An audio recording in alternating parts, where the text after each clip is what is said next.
তো hello guys, আমাদের এখানে যে দ্বিতীয় বিশ্বযুদ্ধের বোমাটা বেরিয়েছে সেটাকে আজ ফাটানো হবে। তো তাই আমরা তিন বন্ধু মিলে চলে গেলাম সেটাকে দেখতে।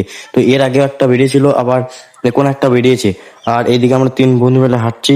তো তারপরে আমরা চলে এলাম সেই বোমাটার কাছে, যেটাকে দ্বিতীয় বিশ্বযুদ্ধের বোমা বলে ভারতীয় সেনাবাহিনী বলেছে। তো এর আগেও বেরিয়েছিল, সেটাকে ফাটানো হয়ে গেছে। আর এইদিকে জিসিবি করে বোমাটা ফাটানোর জন্য প্রস্তুতি নেওয়া হচ্ছে। আর এখানে জিসিবি করে খাল করা হয়েছে। তো বোমটা যেহেতু বিশাল জোর এবং খুব জোরেই ফাটবে, তো এরা সব ভালোভাবে প্রস্তুতি নিয়ে নিচ্ছে যাতে বোমটিকে ফাটানোর সময় কোনো কিছু ক্ষয়ক্ষতি না হয়। আর এদিকে ভারতের সেনাবাহিনী খুব তাড়াতাড়ি প্রস্তুতি নিচ্ছে বোমটাকে ফাটানোর জন্য। আর এইদিকে জিসিবি করে এখানে বালি নিয়ে যাওয়া হচ্ছে যাতে বোমটা ফোটার সময় কোনো কিছু না হয় এবং বোমটার উপরে দিবে। আর এইদিকে জিসিবি করে বোমটাকে খালে নামানো হচ্ছে। আর এইদিকে ভারতীয় সেনারা দেখো কত দূরে গিয়ে দাঁড়িয়ে আছে, এবং আমাদেরকে ওখানে যেতে দেয়নি, কারণ আমরা অনেক দূর থেকে দেখছি আর ভিডিও করছি। তাও আর দেখতে দেখতে এদিকে জিসিবি করে বোমাটা নামাচ্ছে। যাই হোক, তারপরে বোমাটা নামানো হলে ফাটানোর জন্য প্রস্তুতি নিয়ে নেওয়া হচ্ছে। আর এইদিকে পুলিশের যত পাবলিক ছিল সবাইকে অনেক দূরে পাঠিয়ে দিচ্ছে। আর ভাই দেখো, যতজন ছিল সবাইকে পাঠিয়ে দিচ্ছে অনেক দূরে, কারণ বোমাটার কাছে কাউকে থাকতে দেবে না। আর এরা দুজন বলছে এখান থেকেই দেখবো, কিন্তু এদের ইচ্ছা থাকলেও সেটা পুলিশের ইচ্ছে নাই।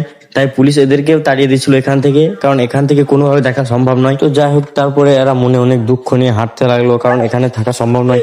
আর এইদিকে যেতে যেতে দুজনেই ডাব্লু ফাইট করছে। তো একজনের মারপিট করার ইচ্ছা থাকলেও দ্বিতীয় জনের ইচ্ছা ছিল না। তারপরে পুলিশগুলো সবাইকে ওখান থেকে চলে আসতে বলে এবং সবাই এখানে চলে আসে। আর এইদিকে সবাই এখানে দাঁড়িয়ে আছে বোমটিকে দেখার জন্য এখান থেকে।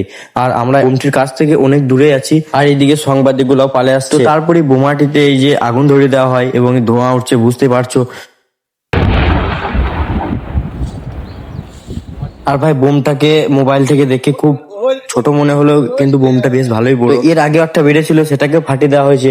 আর এটা 2 নম্বর বোম, আর এটাকেও ফাটিয়ে দেওয়া হলো। আর ফেটে গেলে আমরা সবাই ছুটতে লাগি বোমটাকে দেখার জন্য, যেখানে বোমটা ফাটিয়েছে সেখানে মানে পরিস্থিতিটা কিরকম হয়েছে সেটাই দেখার জন্য। আর ভাই, এইদিকে সবাই ছুটছে সেটাকে দেখার জন্য। আর বোমের যে লোহার টুকরো গুলো ছিল সেগুলো ছিটিয়ে গেছে এবং খুবই গরম। আর মাটিগুলো দেখেই বুঝতে পারছো কিভাবে মাটিগুলো ছিটিয়েছে। তো চারিদিক থেকে সবাই ছুটে আসছে এই পরিস্থিতিটা দেখার জন্য। আর এই যে ভাই, খালটা দেখেই বুঝতে পারছো কি হয়েছে। আর ভাই, আগের খালটা ছিল ঠিক এইরকম, আর বোমটা ফাটানোর পরে হয়েছে এইরকম। আর এটাই হলো সে বোমের লোহার টুকরো, এখনো খুব গরম রয়েছে।